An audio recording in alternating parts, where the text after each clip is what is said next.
The Ten Commandments. The Ten Commandments. The classic from 1956. Or as my rabbi likes to call it, the 10 suggestions. The 10 suggestions. Avi, your opening thoughts on the movie? Yeah, that movie, when I was very young, that'd be what to read, learn about everything want to know about Passover studies. You know, like to know every Easter we celebrate our Passover, to know about why we celebrate eat matzah and how we how we learn about something about I got illustration of Haggadah, to know about that exact copy from the movie, but it's a different interpretation. How would you explain what a Haggadah is to our non-Jewish listeners? Haggadah is a holy book about you read something for Passover to learn about to follow along in each order about we tell the story of why we were enslaved in ancient Egypt, how we'd be freed about that's a good way of explaining it. Has your family ever had any non-Jews at the Seder? No. Oh, okay, we've had some sometimes. And also the funny part is about because when they show about the 10th plague of the death of the firstborn, when they show about the first Passover Seder, about they have the meals before they go out, and so the scene that looks like exact copy like before they JC about the Last Supper. They all gather around the tables. Ah, okay. Now the Last Supper that the Christians can relate to, the Last Supper, yeah. Because that's what you don't know. It's foreshadowed about JC's his own Passover Seder that led to his betrayal. Right, exactly. So, what else do you think the audience should know about the Ten Commandments? So let's get into this. Because that movie, Ten Commandments, very more faithfully from all that they get more from the Midrash, in the Bible. It just makes authority, but other studies about explain more to it about. Wait, now the non-Jewish people are not going to know what the Midrash is exactly. What's a Midrash? It's an insight about there's more meanings of it. Okay. Like in the scene about they carried Joseph's body, the one we just read Parsha, because after they've been freed, they promised Joseph his remains be taken out of Egypt to be buried in his homeland. Oh, okay. Wow. Okay. And also Bithia, the Pharaoh's daughter, the one who found the baby Moses in the river. She's felt sympathy with the Hebrew slaves, so that she wants to go along with them. Right. Now, this baby Moses, with the woman finding this baby Moses, I was told by my other friend that this baby Moses is somehow related to Charlton Heston. Yeah, the baby.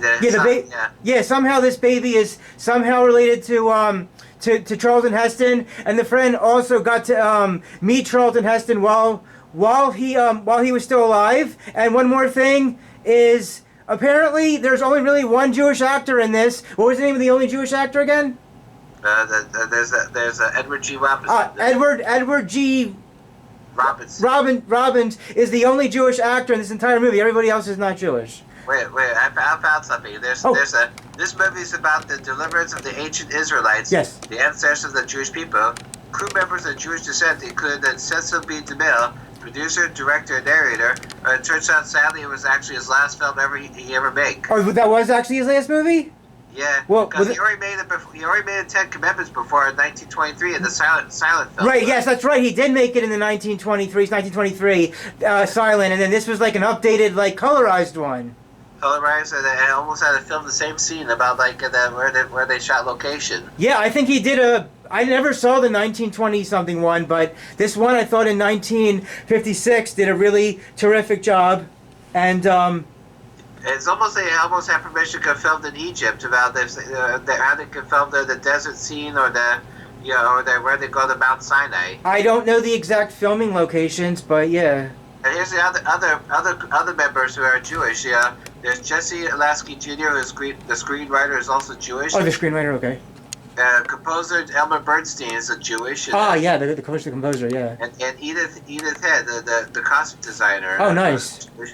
And cast members of Jewish descent include Edward G. Robinson, who plays Jason, and the Olive Deering, who plays Moses' sister Miriam, Joanna Merlin, Moses' sister-in-law, Joanne Woodbury, Korach's wife, Babette Bade, young Miriam, and Henry Corden, Sheik of Sinai. Okay, There's that's a lot of cast members. What'd you say? Yeah. There's few, not the only one, but Oh, okay. there's few others who are more Jewish. Oh, I was just talking like as far as the actors are concerned. Well, not to mention like Charlton Heston, but he also later on he also plays another Jewish character in Ben-Hur. Oh yes, the Ben-Hur movie, right? That was like the late 1950s. Yeah. The Ten Commandments. I thought that this movie was had really well done cinematography. Yeah, and there's lots of extras. And the extras, and lots of extras, and it was so epic because when this plays during Easter and Passover time, it's like a 3.5, 4.5 hour movie. Yeah, that's like not to mention count intermission and they open. Yeah, they had intermission back then. Yeah. Unfortunately, movies these days that are really long don't have intermissions. Because now there's a movie called The Brutalist about with Adrian Brody. Okay. So that movie's about 214 minutes. How long is it? 214 minutes. Oh, that's still kind of long too, but yeah. Yeah, it looks like that everyone's wants to revive the 3 hours long movies. Yeah. Like Killers of the Flower Moon, The Batman, and the Avengers Endgame, and there's one with about there's Oppenheimer. Killers of the Flower Moon was entirely too long at like 3.5. The Batman, I thought I was kind of bored by it. It was too long at the 3 hours, and Endgame was about 3 hours. Avengers Endgame, yeah. Yeah, that was about 3 hours around that time. I don't know. I don't know. I think if their story calls for it, then I could see movies being long. But too many movies are over long these days, unfortunately. Also, what's very confusing about that, my favorite scene in the Ten Commandments, as Moses, after he's exiled in Midian to marry Zipporah, he found the burning bush, but bush is not like a thorn bush. It looks like imagine like a very big crack on the wall. Yeah. I like the burning bush scene also. Yeah. Even has no real fire. It's like a heavenly fire. You know, Nice. like glowing circle around it. Right. And they believe the voice of of God. They say it's Charlton Heston himself. Oh, okay. Alter his voice. Wait, what happened with the voice and stuff? Say this again. He's the voice of God that put on those shoes. You know, like the voice. Okay. All right. It's very like almost like awe-inspiring about if you discover your faith. Yeah. And also I like about even that part that they have they had to go to all the 10 plagues, except they only show a few plagues on the scene about like the blood and the hail and the death of the first part. It's very hard to make more special effects and create more plagues, like no frogs or no like wild beasts. Yeah, we like to use fake frogs during our seders, but you just mentioned the special effects. Let's talk about some of the special effects aspects of this movie. Like before the splitting of the Red Sea, it has pillars of fire. It's like a very almost like a Monty Python type. Oh, okay. For any of those Monty Python fans. Because it has a pillar of fire moment, and also has a great scene about the splitting of the Red Sea. And that was one of my. That was one of my favorite parts there too. The fire bush you said, and the splitting of the Red Sea. And just since we're on the splitting of the Red Sea, I think both of us like the 1998 animated thing, the Prince of Egypt. For animation, that did really well. Except during the one Hebrew thing that's in the Friday night service about the Red Sea. Well, for that in the movie, they like messed up the order of what was before and after. What do I say about that? I'd have to get a prayer book to see what it was, but like to see exactly what I'm talking about. But a part about the Red Sea in that animated movie, they mix up the order of where something's supposed to be said or not. But it's something like they do like Disney Renaissance, like cell animation, the traditional animation mixed with the computerized. Disney's running out of ideas. They just have no more ideas anymore for Disney. Yeah.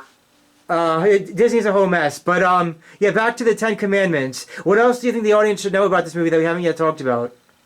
Well, even the best part about they show about this movie about not like they shows about not like in any other movies. They shows about how did Moses realize who he was, Right.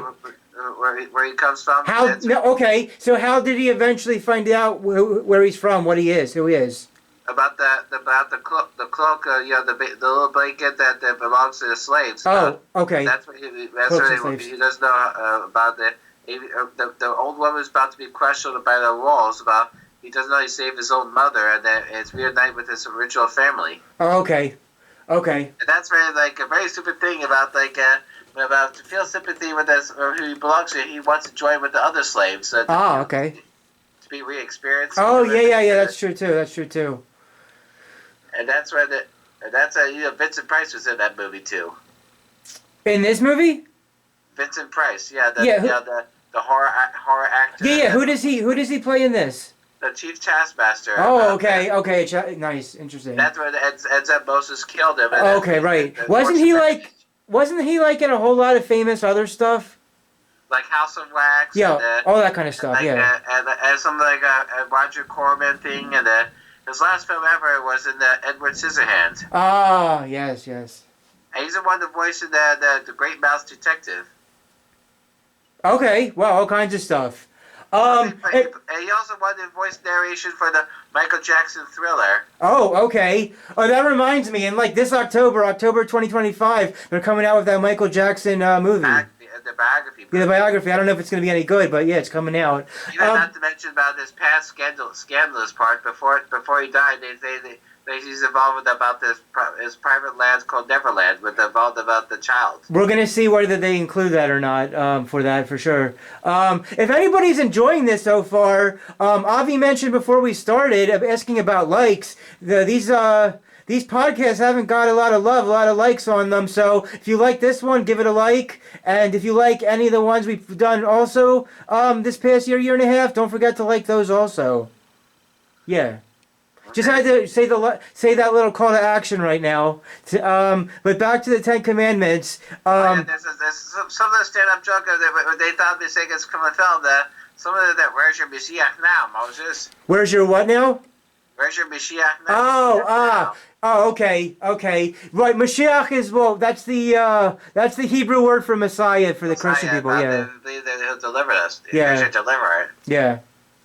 Even the worst thing about the ending about after they escaped to the Red Sea about they show us about that when Moses did not come down with the Ten Commandments. It's been a long time. They want to build their own gods like the golden calf. Oh yeah, the golden calf.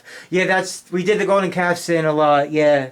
Yeah, and also but the worst thing the difference is from the Bible to the movie. When Moses came down with the Ten Commandments about we see all the people worship their own gods, they would have to, and either those that shall stand by the law shall die by the law. But he throws the Ten Commandments, but we throws it down. Instead of landing on the ground and destroy, it lands on the calf and it exploded. Oh, okay. All because it's all suddenly it becomes like an apocalyptic moment. Oh wow. Okay. Never happened in the Bible. No, right. That reminds me, there was also something I think it was Mel Brooks that had something pretend where it broke off or something.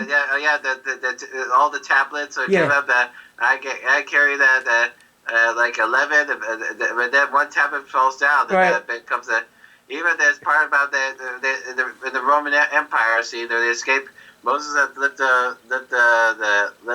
himself, raise his arms, and the part of the Red Sea. But he's being robbed. Right, yeah.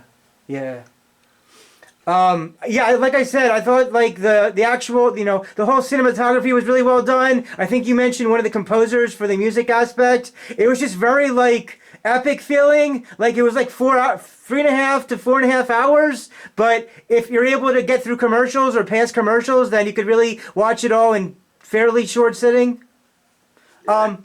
And of course, they decided. Of course, they wanted the big actor at the time, Charlton Heston, to play Moses. Yeah. Even sometimes he always does some of that biblical stuff. And before the Ten Commandments, the one film that everyone doesn't like, a Sesame the Middle movie, it was called The Greatest Show on Earth. Oh yeah, I heard that was one he did also. Yeah. Because the one that Charlton Heston plays the ringmaster, that some kind of Indiana Jones outfit. Yeah.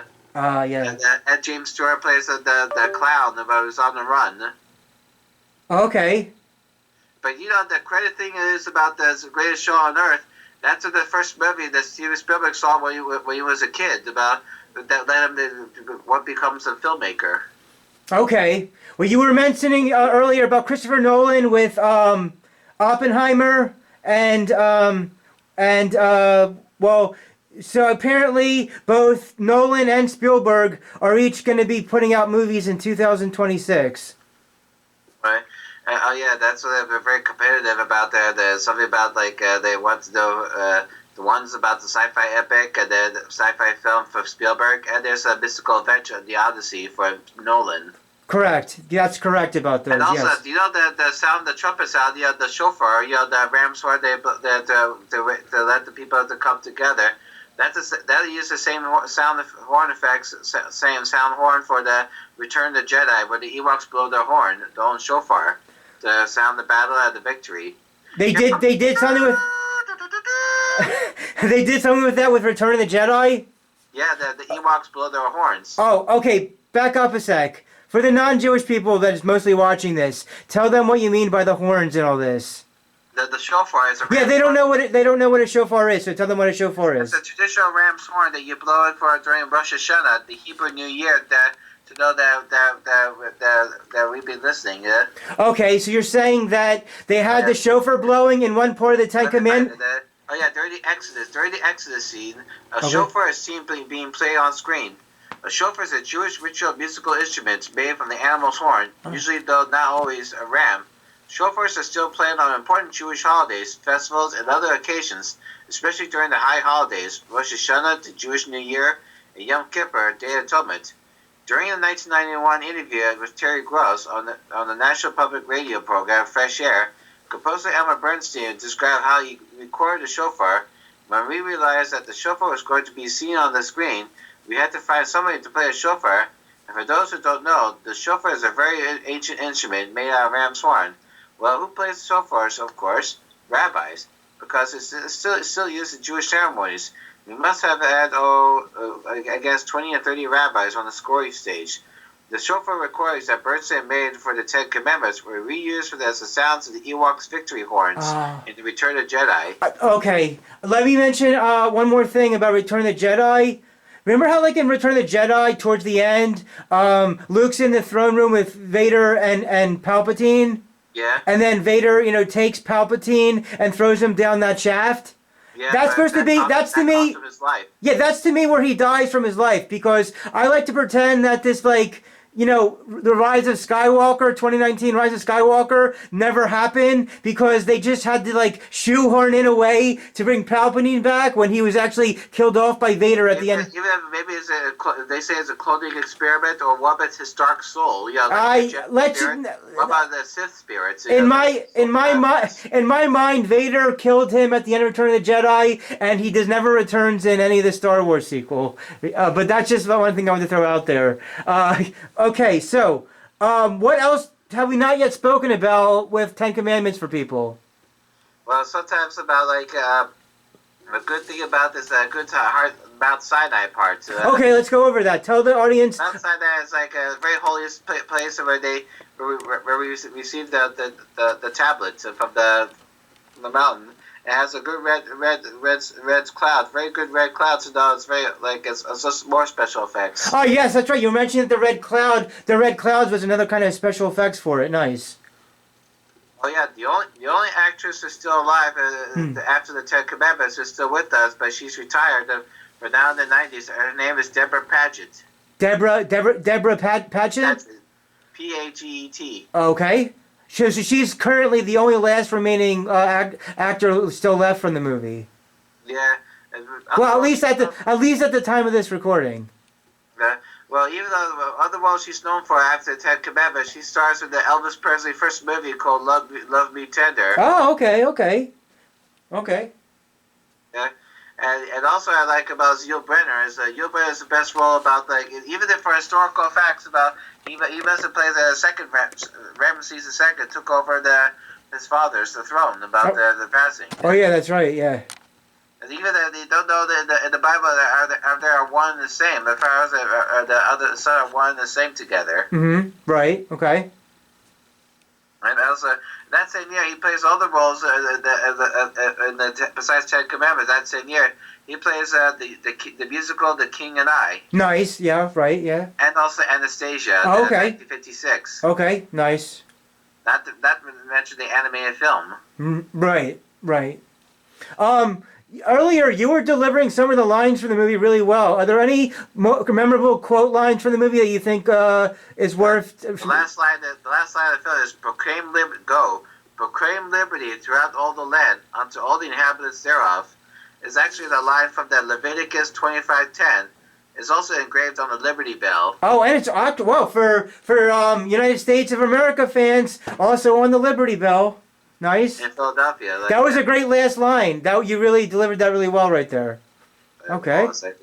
Now let me get to the quote. Sure. Because even Charlton Heston is very good going over the top method. Oh yeah, for sure. For sure. Even they had a lot of makeup. They had a fake beard and hair, but so it was very holier. Yeah. Like it's based like from the statue by Michelangelo. You know, the Michelangelo, but the statue of Moses. Right. Even not to mention that glowing thing, the horn on the Moses' head is actually not his horn. It's actually the heavenly light. Okay. Oh wow, heavenly light. Okay. Wow. Right. Okay. Ramses Nefertiti. Yeah. Nefertiti, the one about the girlfriend to Moses in Egypt. It's actually a fictionalized, but that never mentioned in the Bible. But it needs a historical part about. Oh, wait. This part you're talking about now, this part was fictionalized into it. Even it's a real historical, but never mentioned in the Bible. It's Nefertiti. Oh, okay. Ramses says, you are going to be mine, all mine, like my dog or my horse or my falcon. On all I will love you more than trust you less. Okay. Joshua, here, water lily. My name is Lilia. To me, you are a lily, and I want water. Joshua, I thought you never come down. Water before love, my God. Oh, Joshua, that character, Joshua, is only mentioned later in the Bible, before the Moses' death, about the. But this movie, it looks like he become like a resistance leader type. Oh, okay, interesting. A resistance leader. Even that part, it ends about that Moses passes leadership to Joshua. Yes, correct. Yes. The wind opens the sea. God's opened the sea with a blast of his nostrils. Okay. Said to you that let the name of Moses be stricken from every book and tablet, stricken from all pylons and obelisks, stricken from every monument of Egypt. Let the name of Moses be unheard and unspoken, erased from the memory of man for all time. So that's why it's also that Moses is in jail since they found him he murdered a taskmaster. Right. Exactly. You know, in the Bible he has to run away, but they caught him by the end they banished him. And right. The narrator that John says, learning that it can't be more terrible to live than to die, he was driven onward through the burning crucible of deserts, where holy men and prophets are cleansed and purged for God's great purpose, until at last, at the end of human strength, being into the dust of which he came, the metal is ready from the Maker's hand. Very nice. Bithia, your tongue will dig your grave, Memnet. Remind Memnet of her vow when she knows the ark 3 years earlier. Let's see. Praise God, I have found you. Joshua, we thought you dead. In the compromise of Deborah, the living are dead. Sephora, bring water. How did you find me? A merchant buying copper saw you in that tent of Jezreel. Moses softly tapped Joshua. You're you too, Philip, will find peace. Some look came over Joshua's face as he almost crossed his eyes. It never mentioned Joshua reunited with Moses and Midian about the. Yeah, you're right. Peace. How can you find peace or want it when Ramses built cities bordered with blood of our people? Moses, does your God live on the mountain? Sinai is his high place, his temple. If this is if this is God is God, he would live on every mountain, in every valley. He would not be the God of Ishmael, or Israel alone, but of all men. But it is said he created all men in his image. He will dwell in every heart, every mind, every soul. Right. Yeah. Right? But will you swear, Moses says, will you swear in the name of this God that you are not my mother? We do not even know his name. Then look into my eyes and tell me that you are not my mother. Oh, Moses, I cannot. That's why it's a reunited. Oh yeah, the actor who plays his brother, Aaron to Moses, that accompanied for the 10 plague for the during the deliverance. It's played by John Carradine. John Carradine. Carradine. He's something like a stage actor. Mm-hmm. And there's also and the Nefertiti is Anne Baxter, the classic actress who plays about. Hold on a sec. Wait a sec. We're in the middle of a podcast. I'll call you back. It's tomorrow night. It's tomorrow night. I'll call you back after the podcast. Oh, I'm sorry. I will talk. Sorry. I'll talk to you soon. Okay. Okay. Recap those last few things you said. About the actress plays Nefertiti. Yeah, that stuff. Please. Anne Baxter, the actress from the All About Eve. Oh, what was happening with that actor or actress? Actress Anne Baxter, if you don't know about this classic film with Betty Davis, Anne Baxter in All About Eve. Oh, and what did this person do with that Eve thing? Take over the spotlight. Oh, okay. Interesting. Okay. The best line in All About Eve, fasten your seatbelts, it's going to be a bumpy night. Oh, nice. That's a good line. Okay. Well, let's see. Joshua, let the old woman loose. She'll stay where she is, and you'll die in the lion pit.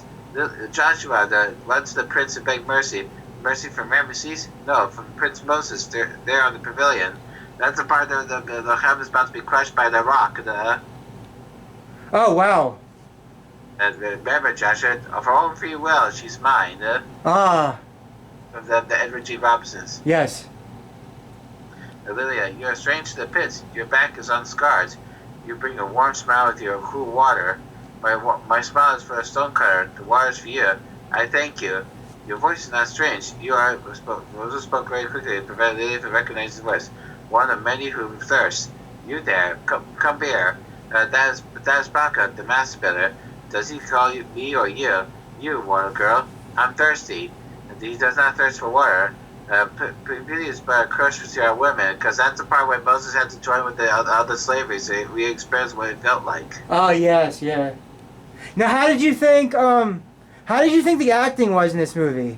I think it's like way over the top. A lot of people were over the top, weren't they? Every actor could do a very little campy thing about it seemed like that way. Do like straight drama about something like. Every sense of DeVille, I had too much all the dramatic. Besides, he makes all the epic films like Original Cleopatra and the one with Samson Delilah and the the plot is all campy thing. Yeah? Right, all that kind of stuff. Are there any more lines? Or did you kind of just say most of them? Right, let's see.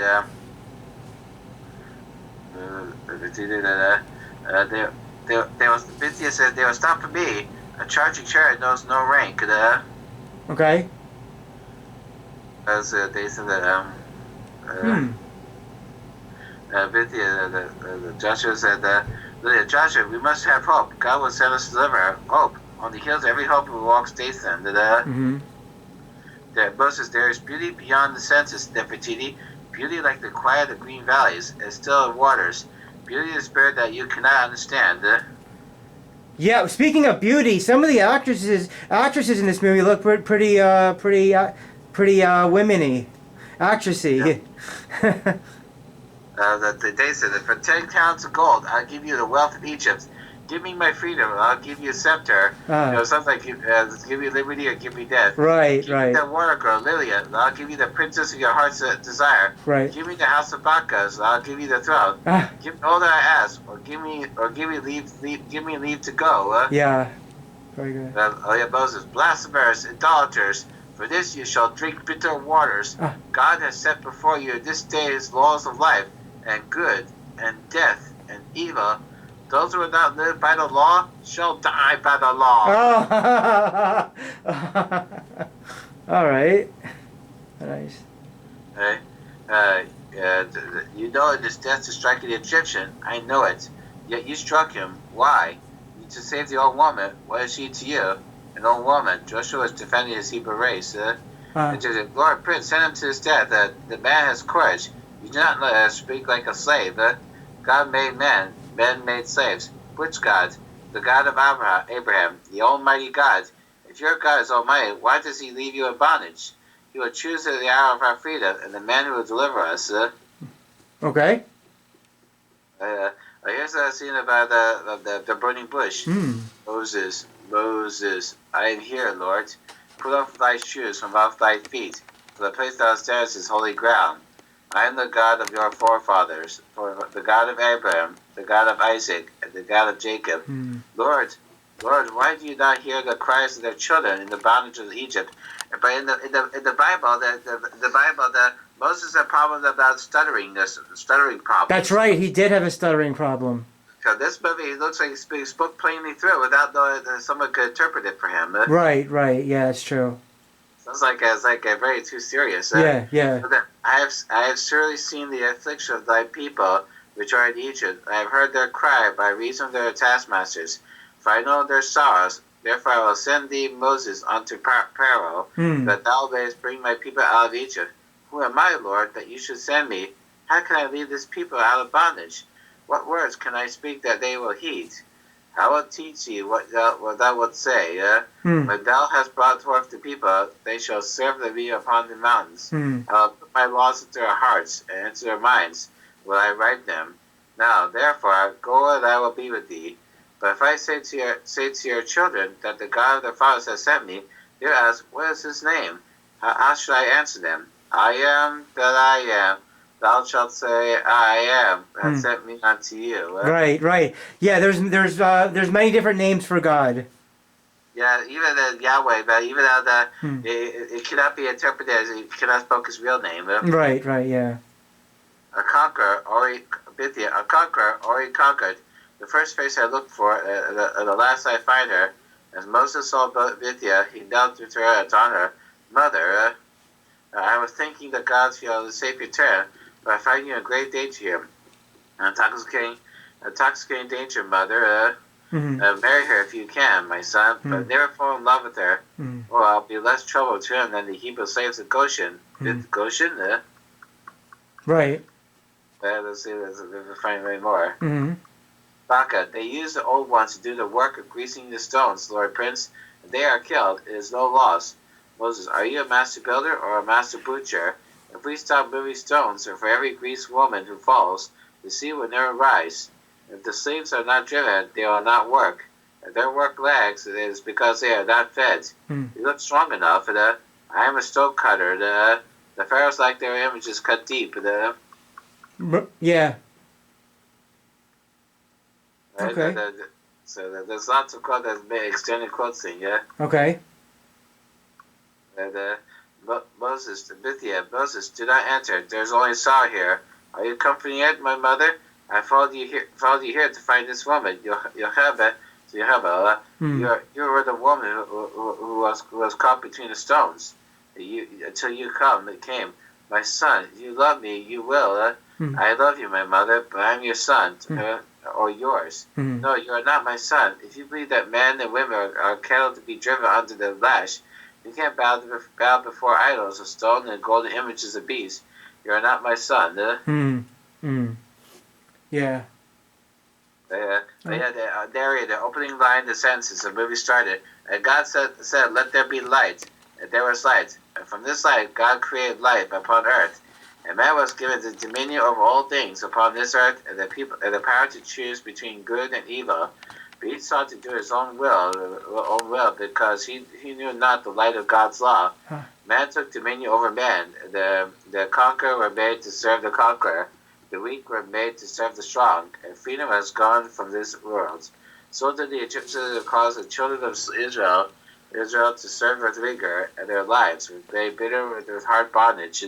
Yeah. And their cry came up unto God. Yep. And God heard them and cast into Egypt, into the lowly hut of Amram and Yochebed, the seed of a man upon whose mind and heart would be written God's law and God's commandments. One man alone against the empire. Well said. Well said. And also, the repeated line is, let it be written, let it be done. Oh, say that with some... Let it be written, let it be done. Let it be written and let it be done. Well said for that one, too. All right. Okay. If you had to give this movie a grade, how would you grade it? The A+. I would give it... Well, you like your pluses. I'll give it an A as well. You give it an A+. I'll give it an A. This movie's excellent. If anybody's never seen it before, they should check it out if they've never seen it. Because even we watch it in time for coming Easter. Yeah, for coming for your Easter, yeah.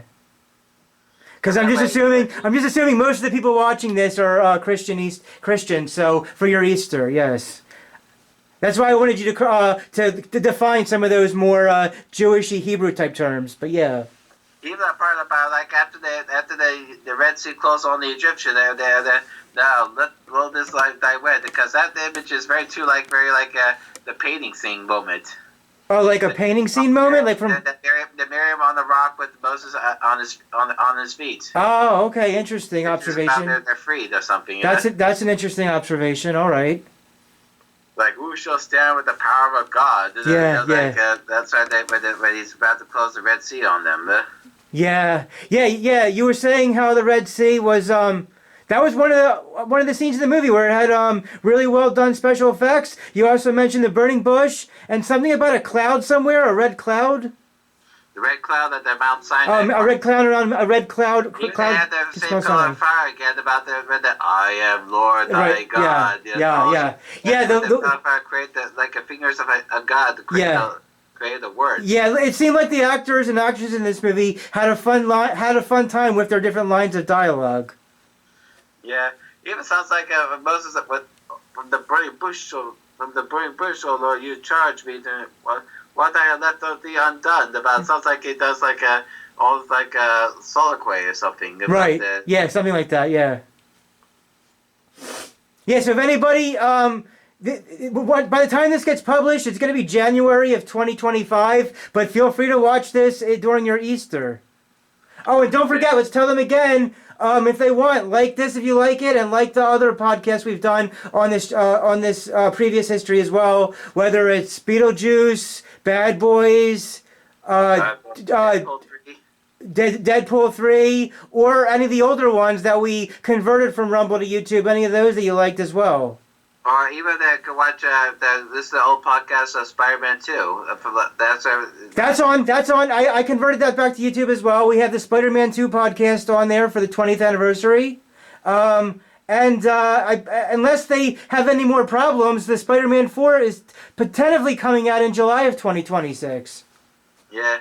Still more of that part of the Marvel Cinematic Universe, and the rumor says that Andrew Garfield, they want Andrew Garfield back again. Yeah, and he's trying to pretend like he's not coming back when we can't believe him anymore with what he says. But yeah, we do have Spider-Man 2 from 2004 available if you want to catch that one, like you said. That's available, and any other number of movies we have out there. Like them if you haven't liked them already. It really helps the algorithm. What are your final concluding thoughts on the Ten Commandments?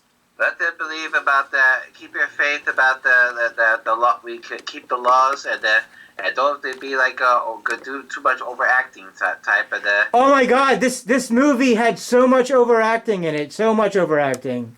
And also be more create more practical effects. Oh yes, you can never go wrong with having more practical effects for sure, no doubt. That's a very excellent, very nice, neat. Don't want to repeat adjectives. A nice, neat observation of getting more practical effects in movies, whether they're old movies or more recent movies. Let's get those practical. Also, sure. And also, I like the praises best music score by Elmer Bernstein. Oh yes, you're saying his music, the composing, definitely that music was well done by the composer. Yes. And do you know the other music of Elmer Bernstein does besides Ten Commandments? He did The Man with the Golden Arm and The one about the Frank Sinatra does a drug addiction, and the Magnificent Seven, The Great Escape, To Kill a Mockingbird, and the original score for Airplane, and there's Ghostbusters. No, the first one you mentioned, The Man with the Golden Arm. What's that all about? It's a Frank Sinatra movie about the fighting and struggle about his heroin addiction. Oh, okay. The friend I was talking about earlier in the beginning of this episode with things is also a big liking Frank Sinatra singer. He sings a whole lot of Frank Sinatra songs. I'm actually going to call him back after this podcast is over. But so that's interesting that you mentioned Frank Sinatra in this. What are your any other lasting concluding thoughts on Ten Commandments before we start to wrap this up? Be more faithful about keep study more about the anything what's true in the Bible or the Torah. Right. So yeah, we have the Torah. For everybody else, I guess they'll call it the Bible. I guess yeah. And make sure about do something keep more go to the visit. Go to visit Israel. Oh yes, everybody should visit Israel at least one time in their life, for sure, no doubt. Everybody visit Israel, for sure. And it's actually a lot safer there than people think. And also, as far as the choreography, the native dance in the Pharaoh's courts. Oh, wait, what was happening with dancing real quick? Say it. Remember in the beginning when Moses returns from the battle he brings all the gifts to Pharaoh, that those are even the African tribal dance. Was there a dance in that little scene right there? Yeah, that's part they use it for the coming to America part. Okay, that's cool, because I do like any movies that have dance scenes. That's really nice. Okay, dance scenes, cool. All right, well, yeah, I think that's all we got for you guys so far with this. I hope you guys got something. By the way, do you know that also what's Dad's favorite about Moses' adaptation is the Burt Lancaster part in the Moses the Lawgiver, the Italian miniseries in the 70s. I am not familiar with that miniseries at all. What was this about again? Burt Lancaster does. Dad likes Burt Lancaster part in the Moses the Lawgiver in the 70s miniseries. Oh, was that a well done miniseries? Yeah. Oh, okay. Well, that's cool. That's cool that your dad liked that one. I'm not familiar with that one at all. Okay, interesting. Nice. And there's another TV miniseries in the mid-90s with Ben Kingsley, who plays Moses. Oh yeah, Ben Kingsley is in a whole lot of stuff for sure. Yeah, no doubt. He definitely is an actor in a lot of stuff. So I hope you guys, if you made it this far, I hope you guys liked everything that Avi said with the trivia and with the different quote line dialogues. And yeah. And great special effects and and everything about the special effects and the musical score as well, for sure. That's all we have for you for now. The only thing I really have planned or I'd like to do is at some point this year if we get a chance to talk about the 8th Mission Impossible movie, Mission Impossible: The Final Reckoning, and hopefully, ideally, we would like to do 20th anniversary of Batman Begins and 40th anniversary of Back to the Future. And also there's another thing about how about 95 movies about we can talk about some 95 movies offline. Like maybe something like Braveheart or something. I never got into that, but I did like What Women Want. That was the 2000 comedy, but I never really got into Braveheart too much. I think he's trying to work on a sequel to Passion of the Christ. Because I heard he recently directed Mark Wahlberg movie. Yeah. Yeah, they like to work together now. They're trying to go against all the woke nonsense. Against the woke nonsense. Yeah. Right. But I don't know. I never really got into Braveheart, to be honest. But it's historical. Yeah, I know. Yeah. Movie. I did, however, like to watch him in The Patriot from 2000. Yeah, it's just like Braveheart. It's about the fight for independence. Right, exactly. Similar to the independence type thing. Well, we're already a little over 44 minutes in, so this has been our deep conversation as much as we could with trivia quotes, special effects, and all that kind of deep opinions of the Ten Commandments, a classic from 1956. Support your local movie theater throughout. Oh yeah, sure. Oh yeah, we did the 95 podcast recording as the first Bad Boys. Yeah, we have that available if they want to catch the first Bad Boys. Yeah. We have Bad Boys 1, 2, 3, and 4 all available to watch. Support your local movie theater throughout the decade of the 2030s, which is now only 5 years away, to see a cinematic experience like no other, with a community of strangers, because streaming movies online at home is just not the same thing at all. I mean, you mentioned the dancing at one part of the movie. Everybody dance, and have a good time. This is friend and co-host Avi and Millennial Man Motions Entertainment, LLC, signing out till sometime in the future. Thanks for coming on, Avi. I think we got a good one, nice, deep one here. Okay. Thanks for coming on. Talk to you soon. Keep faith. Thank you, you too.